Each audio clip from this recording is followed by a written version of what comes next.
Somnifère, le podcast. Si du jour au lendemain vous pouviez tout avoir, tout posséder et réaliser tous vos rêves en en formulant simplement le souhait, ne laisseriez-vous pas l'orgueil et l'avidité faire de vous d'éternels insatisfaits? Bonsoir à toutes et à tous, nous sommes le lundi 7 novembre et Somnifère vous raconte ce soir l'histoire d'un couple de pauvres pêcheurs qui fait la rencontre d'une créature qui a la capacité d'exaucer tous les vœux, même les plus fous. C'est un conte des frères Grimm intitulé « Le pêcheur et sa femme ». Et juste avant cela, on démarre cette semaine avec une séance de relaxation sous la forme d'une courte méditation suivie d'une détente progressive du corps. Je vous souhaite une excellente nuit et maintenant place à notre séance de relaxation. La séance de relaxation. Un petit rappel pour ceux d'entre vous qui ont besoin de l'entendre ce soir, qu'il faut parfois laisser aller, même si cela nous fait beaucoup de peine. Laisser aller un travail, un ami, une situation, laisser aller une personne que l'on aime, laisser aller un être cher. Que tout a un début et une fin, que tout finit par passer, par s'atténuer progressivement, même la plus grande douleur, et même si elle nous semble insurmontable. Qu'il y a certaines choses que l'on ne peut pas changer, et qu'il faut parfois accepter les événements avec résilience. Qu'accepter de laisser aller laisse la place à d'autres joies, d'autres opportunités, d'autres éclats de rire, d'autres rencontres, d'autres amours, d'autres liens forts, d'autres souvenirs.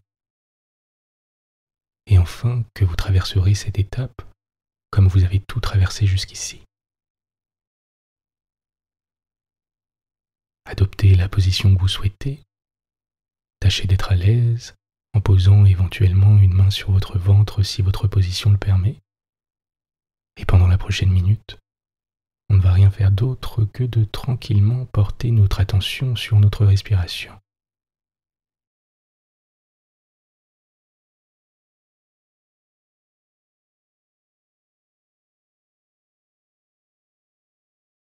De la laisser devenir plus régulière, plus tranquille.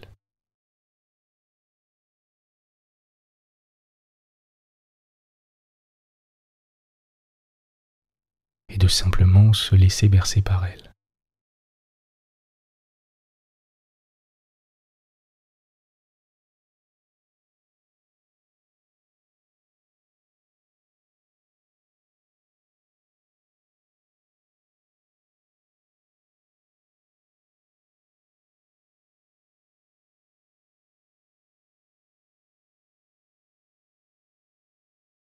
Si des pensées vous viennent à l'esprit, ne cherchez pas à les chasser, laissez-les simplement passer.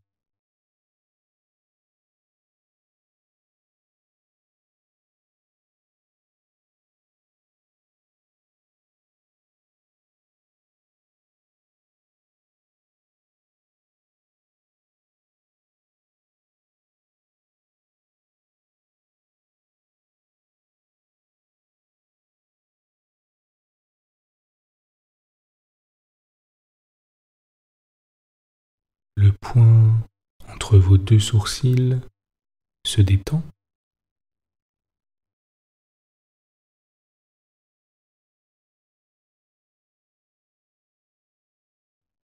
Votre mâchoire se relâche.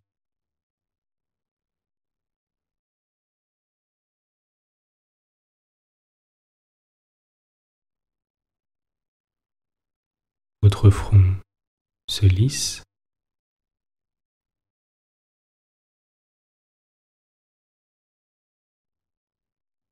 Et votre cuir chevelu se détend également.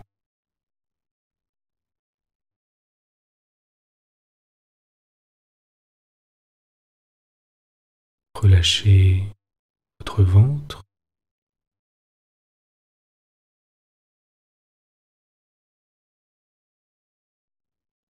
vos hanches,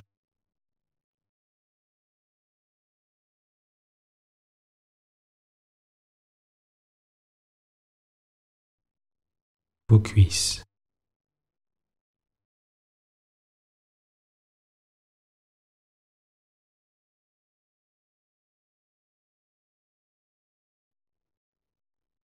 vos genoux,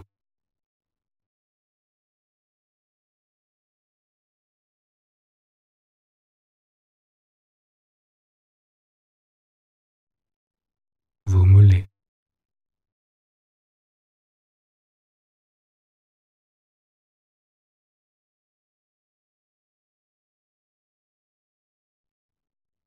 vos chevilles,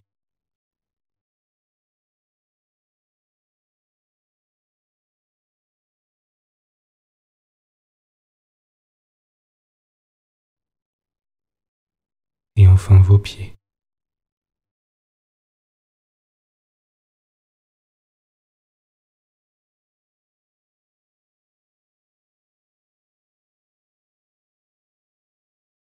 Prenez quelques instants pour simplement porter votre attention sur votre corps et ce sentiment de sérénité qui s'installe un peu plus à chaque expire.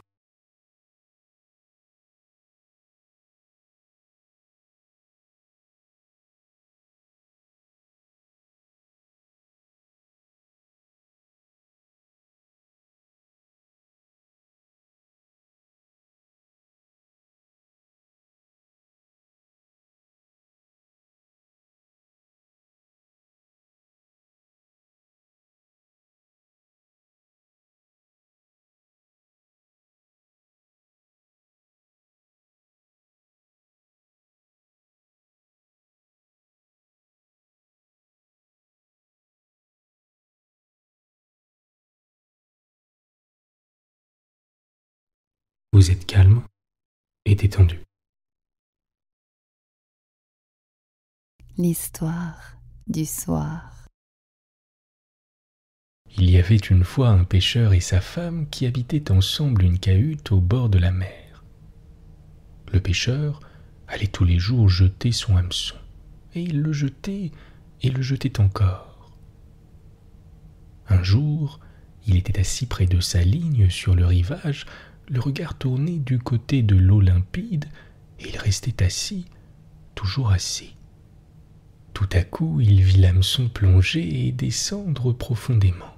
Et quand il le retira, il tenait au bout une grosse barbue. La barbue lui dit « Je te prie de me laisser vivre, je ne suis pas une vraie barbue, je suis un prince enchanté. À quoi te servirait de me faire mourir? Je ne serai pas pour toi un grand régal, rejette-moi dans l'eau et laisse-moi nager. » Vraiment, dit l'homme, tu n'as pas besoin d'en dire si long. Je ne demande pas mieux que de laisser nager à son aise une barbue qui sait parler. Il la rejeta dans l'eau, et la barbue s'y replongea jusqu'au fond, en laissant après elle une longue traînée de sang. L'homme alla retrouver sa femme dans la cahute.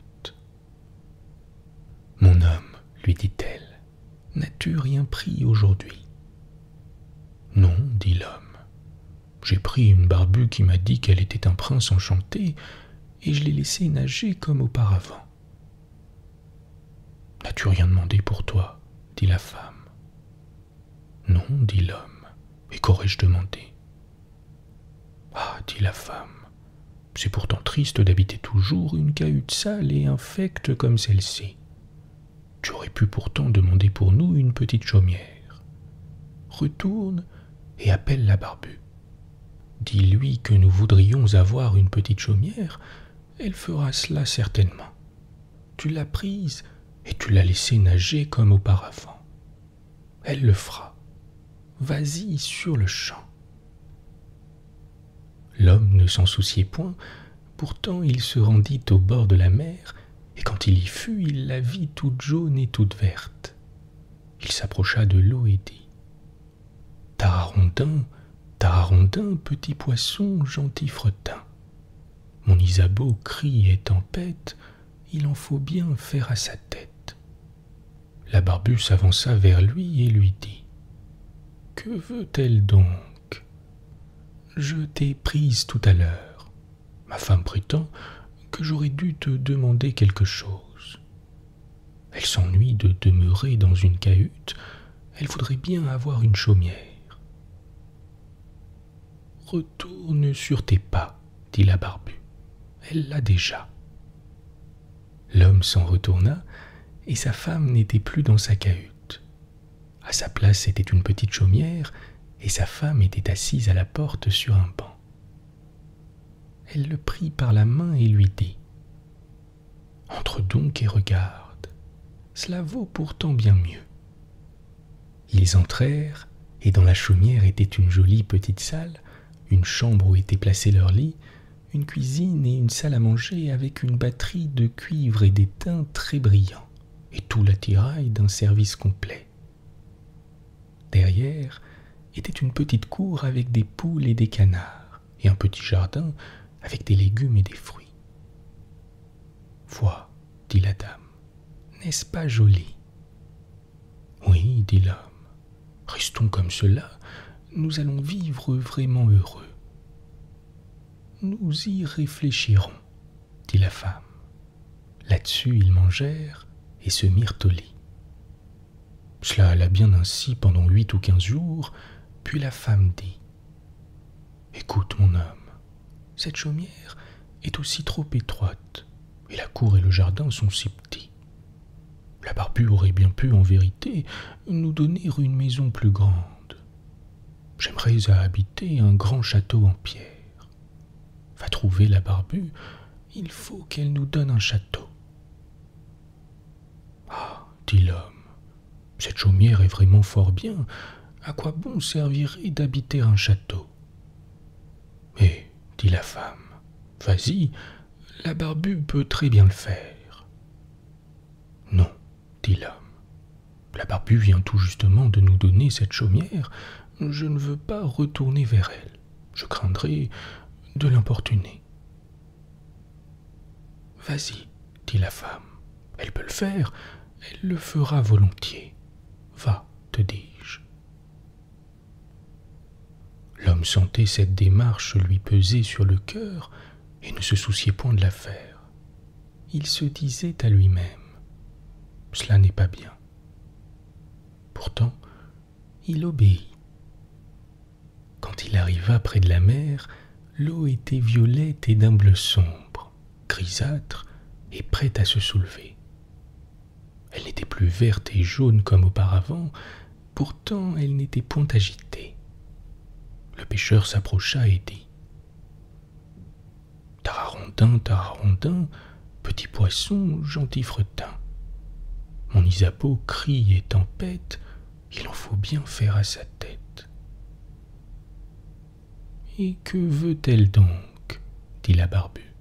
« Ah, dit l'homme à demi troublé, elle veut habiter un grand château de pierre. »« Va, dit la Barbue, tu la trouveras sur la porte. » L'homme s'en alla et croyait retrouver son logis.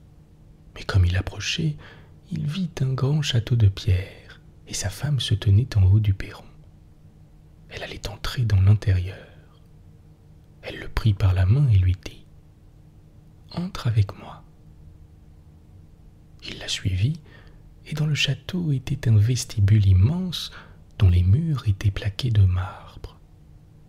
Il y avait une foule de domestiques qui ouvraient avec fracas les portes devant eux. Les murs étaient brillants et couverts de belles tentures. Dans les appartements, les sièges et les tables étaient en or, des lustres en cristal étaient suspendus au plafond, et partout aussi des tapis de pied dans les chambres et les salles. Des mets et des vins recherchés chargeaient les tables à croire qu'elles allaient rompre. Derrière le château était une grande cour renfermant des étables pour les vaches et des écuries pour les chevaux. Il y avait des carrosses magnifiques, en plus d'un grand et superbe jardin rempli des plus belles fleurs et d'arbres à fruits.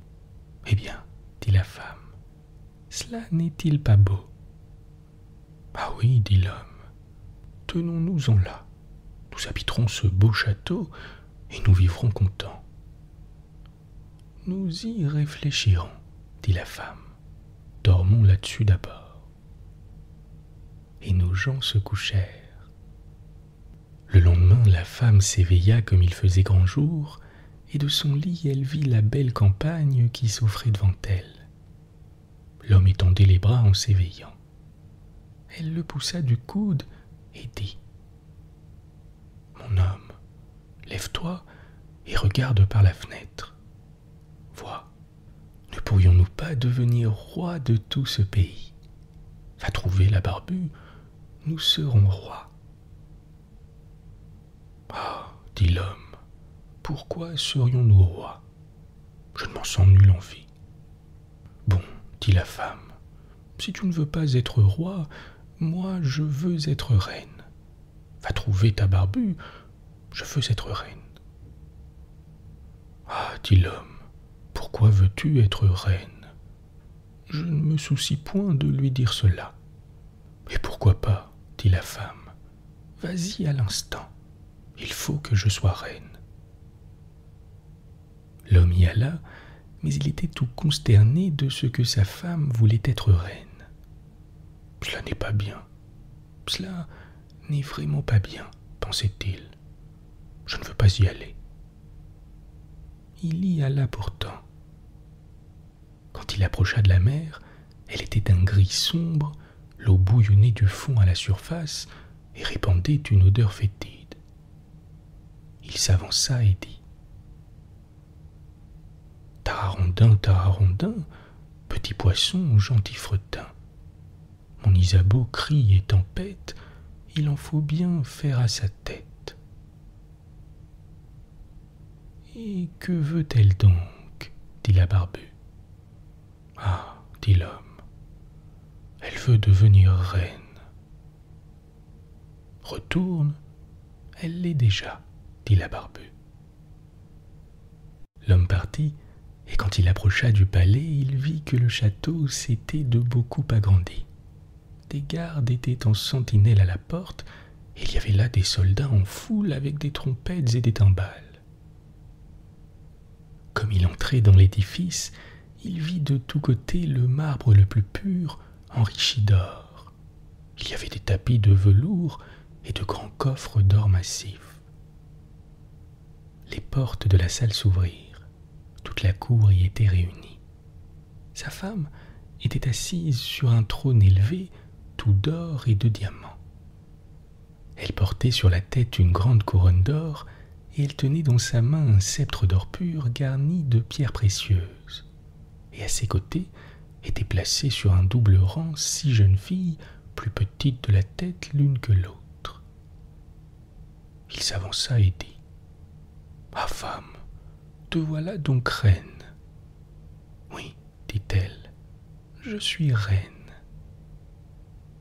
Il se plaça devant elle et la regarda. Et quand il l'eut contemplée un instant, il dit : « Ah, femme, quelle belle chose que tu sois reine. Maintenant, nous n'avons plus rien à désirer. »« Point du tout, mon homme, dit-elle tout agitée. Le temps me dure fort de tout ceci. Je n'y puis plus tenir. Va trouver la Barbue, je suis reine, il faut maintenant que je devienne impératrice. »« Ah, femme, dit l'homme, pourquoi veux-tu devenir impératrice ? » ?»« Mon homme, dit-elle, va trouver la Barbue, je veux être impératrice. »« Elle ne peut pas te faire impératrice, dit l'homme. Je n'oserais pas dire cela à la Barbue. Il n'y a qu'un empereur dans l'Empire. La Barbue ne peut pas faire un empereur, elle ne le peut vraiment pas. »« Je suis reine, dit la femme, et tu es mon mari. Veux-tu bien y aller à l'instant même ? Va. » Il fallut qu'il marchât, mais tout en s'éloignant, il était troublé et se disait en lui-même : « Cela n'ira pas bien, empereur, c'est trop demandé. La Barbue se lassera. » Tout en songeant ainsi, il vit que l'eau était noire et bouillonnante. L'écume montait à la surface et le vent la soulevait en soufflant avec violence. Il se sentit frissonner. Il approcha et dit : « Tararondin, tararondin, petit poisson, gentil fretin, mon Isabeau crie et tempête, il en faut bien faire à sa tête. » Et que veut-elle donc? Dit la Barbue. Ah, Barbu, dit-il, ma femme veut devenir impératrice. Retourne, dit la Barbue, elle l'est maintenant. L'homme revint sur ses pas, et quand il fut de retour, tout le château était d'un marbre poli, enrichi de figures d'albâtre et décoré d'or. Des soldats étaient en nombre devant la porte. Ils sonnaient de la trompette, frappaient les timbales et battaient le tambour. Dans l'intérieur du palais, les barons, les comtes et les ducs allaient et venaient en qualité de simples serviteurs. Ils lui ouvrirent les portes, qui étaient d'or massif. « Ma femme, te voilà donc impératrice. »« Oui, dit-elle, je suis impératrice. » Alors il se plaça devant elle et la contempla. Puis quand il l'eut considérée un instant, « Femme, dit-il, quelle belle chose que de te voir impératrice. »« Mon homme, dit-elle, que fais-tu là planté? Je suis impératrice, je veux maintenant être pape. Va trouver la Barbue. »« Ma femme, dit l'homme, que demandes-tu là? Tu ne peux pas devenir pape, il n'y en a qu'un seul dans la chrétienté. La Barbue ne peut pas faire cela pour toi. »« Mon homme, dit-elle, je veux devenir pape. Va vite, il faut que je sois pape aujourd'hui même. »« Non, ma femme, dit l'homme, je ne puis pas lui dire cela. Cela ne peut pas être ainsi, c'est trop. La Barbue ne peut pas te faire pape. »« Que de paroles, mon homme, dit la femme. Elle a pu me faire impératrice, elle peut aussi bien me faire pape. Marche, je suis impératrice et tu es mon homme. Vite, mets-toi en chemin. » Il eut peur et partit, mais le cœur lui manquait. Il tremblait, avait des frissons, et ses jambes et ses genoux flageolaient sous lui.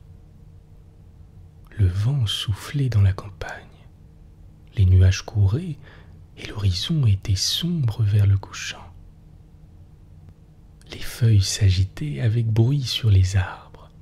L'eau se soulevait et grondait comme si elle eût bouillonné. Elle se brisait à grand bruit sur le rivage. Et il voyait de loin les navires qui tiraient le canon d'alarme et dansaient et bondissaient sur les vagues. Le ciel était bleu encore à peine sur un point de son étendue. Mais tout autour, des nuages d'un rouge menaçant annonçaient une terrible tempête. Il s'approcha tout épouvanté et dit « Tararondin, tararondin, petit poisson, gentil fretin. Mon Isabeau crie et tempête, il en faut bien faire à sa tête. » « Et que veut-elle donc? Dit la Barbue. Ah, dit l'homme, elle veut devenir pape. Retourne, dit la Barbue, elle l'est à cette heure. Il revint, et quand il arriva, il vit une immense église tout entourée de palais. Il perça la foule du peuple pour y pénétrer. À l'intérieur, tout était éclairé de 1000 et 1000 lumières. Sa femme était revêtue d'or de la tête aux pieds. Elle était assise sur un trône beaucoup plus élevé que l'autre et portait 3 énormes couronnes d'or. Elle était environnée d'une foule de prêtres. À ses côtés étaient placées 2 rangées de cierges dont le plus grand était épais et haut comme la plus haute tour, et le plus petit pareil au plus petit flambeau de cuisine. Tous les empereurs et les rois étaient agenouillés devant elle et baisaient sa mule.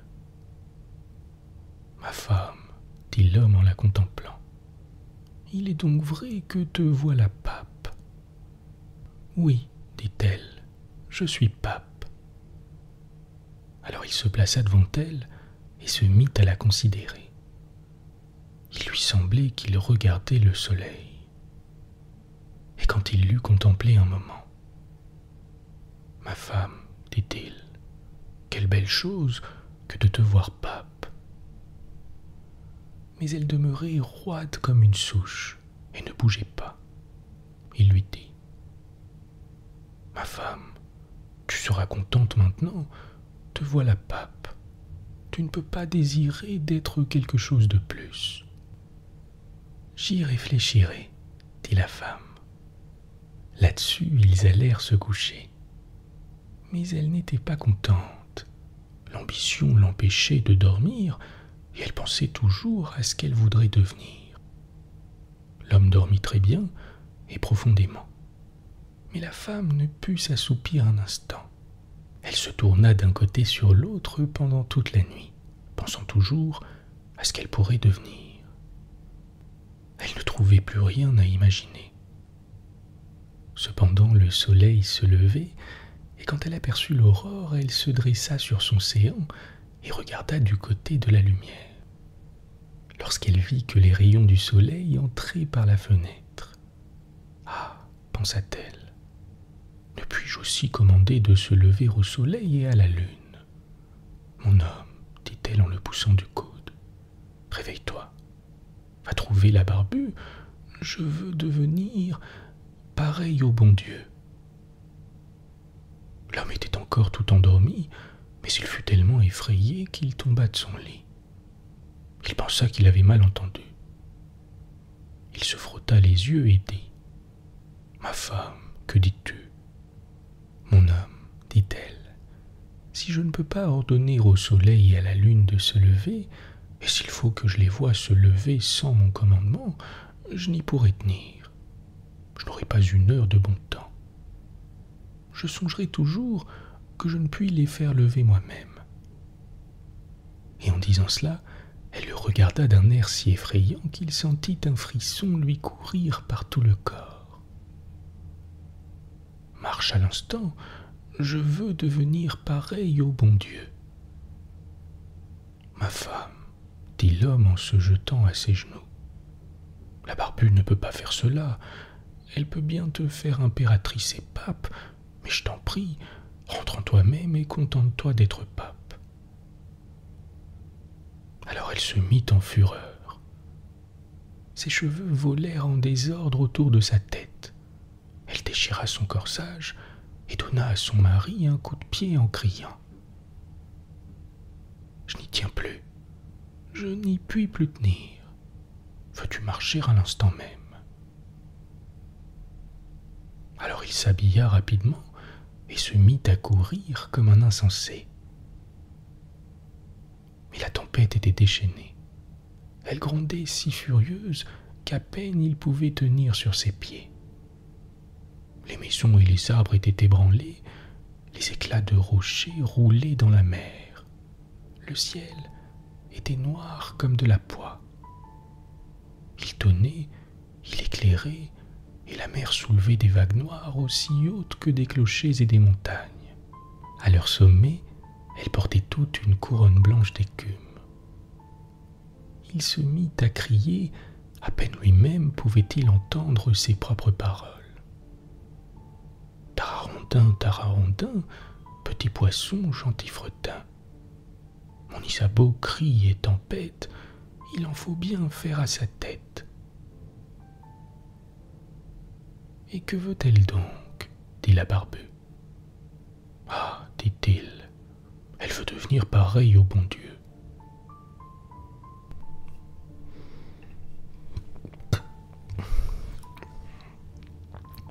« Retourne, répondit la Barbue. Tu la trouveras logée dans la cahute. » Et ils y logent encore, aujourd'hui, à l'heure qu'il est. Bonne nuit. Bonne nuit.